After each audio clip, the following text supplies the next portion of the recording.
Hey everybody, this is Chris from Highlands CCG. Today we have something special. Let's get into it.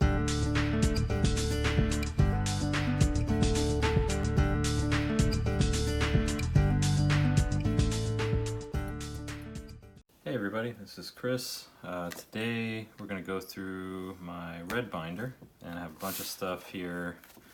A lot of it is stuff I acquired recently and want to put away. Some of it is just other stuff I noticed missing in the binder that should go there. Yeah, I want to put everything away nice and neat. So let's get to it. And these are organized in a weird way. They're by set, alphabetical, which is not weird, but it goes Dark, Legends, Antiquities, Arabian Nights, Revised, and then CE/IE, Unlimited, and Beta. And then if there's room left at the end, I put in like 4th edition or Fallen Empire stuff. So let's get into it. I should have all of the Dark in here. I don't think I'm missing anything. So we have Ball Lightning, super awesome card. Just like really fast, strong. You know, you get a 6/1 trample out.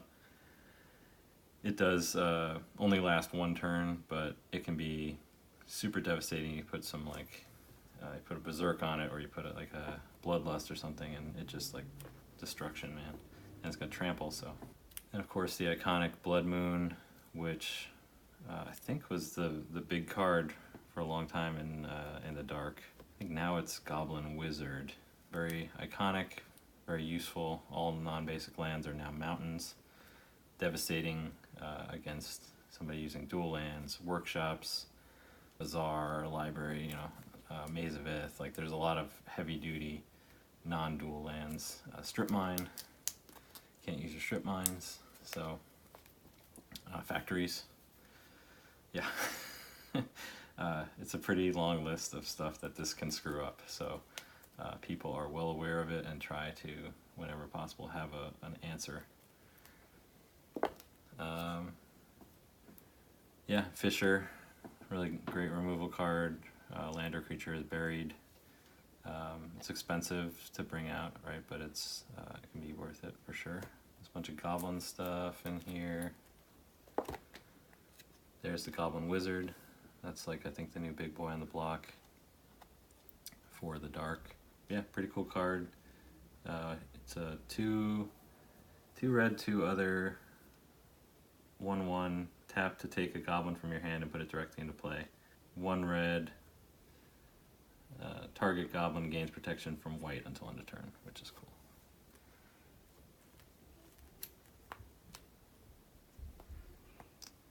Mana Clash, pretty cool card because you can potentially win turn 1 with this, depending on how the flips go. For 1 red, you and target player each flip a coin. Mana Clash does 1 damage to any player whose coin comes up tails. Repeat this process until both players' coins come up heads at the same time. So yeah, there is that element of chance where, like, you know, you could potentially die, or your opponent could potentially die turn 1 just because of crazy, unlucky coin flips. Oh, Inferno, another one. It's very expensive, 2 red, 5 other, but it does 6 damage to all players and all creatures. So pretty awesome removal spell, like board wipe spell. And then just you know, if you know, gone through your fireballs and your disintegrates and your lightning bolts, and you needed another direct damage thing, that, you know, this is something you can surprise your opponent with. Yeah, Active Volcano, pretty powerful card there. Destroy target blue permanent or return target island to their owner's hand. Yeah, that's not to be underestimated. Yeah, Blazing Effigy. Obviously Bloodlust is super useful, and Chain Lightning super useful. This is Caverns of Despair, which I do have to put away. Blazing Effigy I love. I use this in conjunction with Rook Eggs. you know, I'm just trying to kill my rook egg as fast as possible so I can bring out the rooks. And when this is placed in the graveyard from play, it does 3 damage to target creature, so you can do that to the rook egg, your own rook egg, and then make the rook. And then likewise, Chain Lightning, you can Chain Lightning your own rook egg, and then you can chain it to, you know, your opponent or another creature that you want. And potentially, if you have 2 rook eggs out, you can chain it again and again. Or like if you have multiple rook eggs out, just like chain it up to all of them, which is pretty awesome. Oh, let's put the Caverns of Despair away. So Caverns of Despair, I do have 3 of them here. All players may attack with no more than 2 creatures each turn, and block with no more than 2 creatures each turn. So good, good kind of protection, potentially, especially if you don't have a lot of creatures in your deck. Yeah, and it's an enchant world, so good removal for things like the Abyss.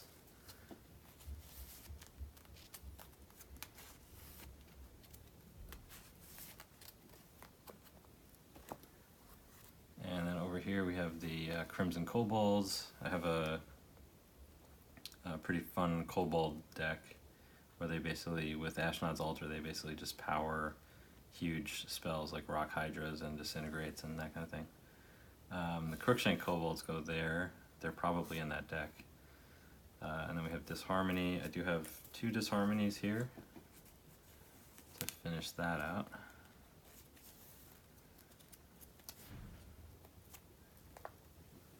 And then moving on. Yeah, Giant Strength, I've used this card forever. I like it. 2 red, target creature gets +2/+2. This is going to be Gravity Sphere, which I have 1 of. Yeah, I have 1 of those. Go there. Pretty great. You use this with Moat. And yeah, Immolation, nice, potentially nice removal for a 1/1 or a 2/2. And we have the Drill Sergeant for the Kobolds. Kobold Taskmaster. The Overlord is not here because he's pricey. Oh, Falling Star is not in here because it's pricey. And then here's the other Kobolds. And L would be Land's Edge, so we have 1 of those. Put in there. Love this art. Got 1 signed by Dan Frazier.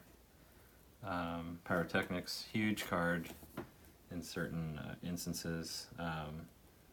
We played a 4 Horsemen Pauper tournament, and I had this in my deck, and it did exceptionally well because I could get a lot of small creatures all at once. Form Trench Gnome's pretty interesting.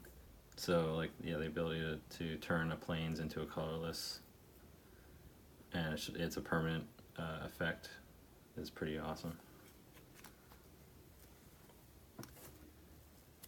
And we have a few cards here. So we've got Spinal Villain, crazy destroy target blue creature. So nice sideboard card. Crazy looking creature, courtesy of Anson Maddox. Would love to hear about the motivation for that guy. Then we have Storm World, which is in another enchant world.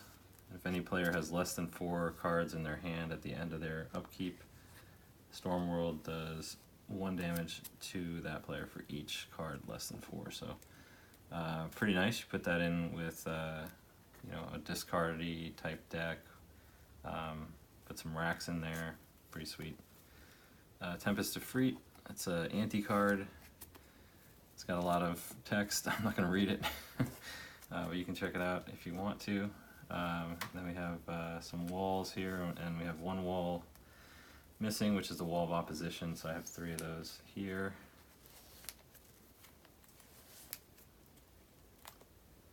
Wall of Heat, I was recently in a tournament, and somebody had Wall of Heat, and for whatever, it's a 2/6 for 1 blue, 1 red and 2 other, and it just was like shutting me down because I couldn't get past it, and it was such a challenge to actually get anything done. But yeah, didn't expect to see it. It's a 100-point Canadian Highlander, or 100 card Canadian Highlander singleton, old school. We had points on it, and you know, you're gonna see cards you don't usually see. So you know, you have the cards you see all the time. You kind of know how to deal with those, but something new, you just haven't come across it. Winds of Change is the last one in red for Legends. I have 2 more of those to put in here. Another awesome card. I use this with Underworld Dreams. And of course, you know, you can wait till you have a bunch of cards, your opponent doesn't have any, and then you can do that for an imbalance, like a nice card advantage. So yeah, great card. And now we're moving into Antiquities. Let me think if there's anything else that wasn't here. I think it's just Falling Star and Cobalt Overlord for Legends. Yeah, and I think all the Antiquities are here. There's not a whole lot for any given color. There's like maybe 7 cards. So 1, 2, 3, 4, 5, yeah, 7. So we have Artifact Blast, nice card. Atog, of course, people have made lots of decks around Atog. I got a Detonate played against me recently, which hurt. They detonated my Sword of the Ages, which I just brought out, so it was tapped, and they detonated it for 6, so 6 damage to me, which sucked. Yeah, and then Goblin Artisans, I just love that the art there. Orcish Mechanics is pretty sweet. And Shatterstorm I feel like shouldn't be as expensive as it is, but it is. Yeah, I don't know, just because I'm used to seeing it revised, I'm like, why am I paying this huge premium for an Antiquities one? And then now we're in Arabian Nights, so you know, right off the bat, Aladdin and Ali are not going to be in here. They're too expensive. I keep them elsewhere. We got the dark and light variants for Bird Maiden, Kird Ape, iconic. Yeah, Magnetic Mountain, another one people don't always think about, but it's really devastating for a blue player. And then we have the Mejai Jinn, which I have 2 more here. These are not new acquisitions. I've had these for quite a while, but I noticed that they were a card that probably should be in my binder, so I moved them over there. And then we have the Rook Egg variants of Dark and Light, and then after that would be the Widwen Ifrit, which I have 3 of, so we'll put those in there. Yeah, that's an anagram for Wendy, a friend of Richard Garfield. A lot of interesting stuff like that in Arabian Nights, so cool. And then moving, now we've gone through the 4 Horsemen sets, we're going to go into revised. Won't spend a whole lot on it. You know, some cards, especially cards like Disintegrate, Fireball, there's going to be stuff missing that I put in decks that I probably need to retrieve. But yeah, I don't need to spend a whole lot of time on these. So yeah, Fireball, I need to get those back from a deck. Fork is another one.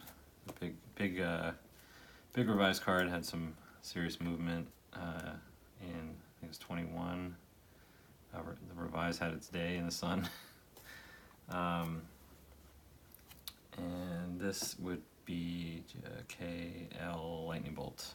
Yeah, so I need to find out where those are. I don't know why I'm gonna be missing a Magnetic Mountain, but I am, so I'll try to track that down. This is Mana Flare. So I had a Candle Flare deck, which is pretty cool. It's like a mana ramp deck. You use Candelabra, and you get this cool trick where like you put a Mana Flare out, and then each land taps for 2 mana, and with Candelabra, for X, you can untap X lands. So if you have, like, let's say two Mana Flares out and a Candelabra, you can tap, let's say, and you have 6 lands, so you're gonna have 18 mana. You can tap 2 lands to get the 6 with the Candelabra. Then you untap those lands, all the land. So you tap 4, right? And you get 12 mana. Then you tap the other 2 with the Candelabra, untap all 6, then you tap all 6, and that's 30 mana. Isn't that nuts? So stuff like that, it's a fun deck, but just like that kind of math, and being able to do that kind of tricky stuff is pretty awesome, and it shows me like, oh, this is why Candelabra is so expensive and so worth it.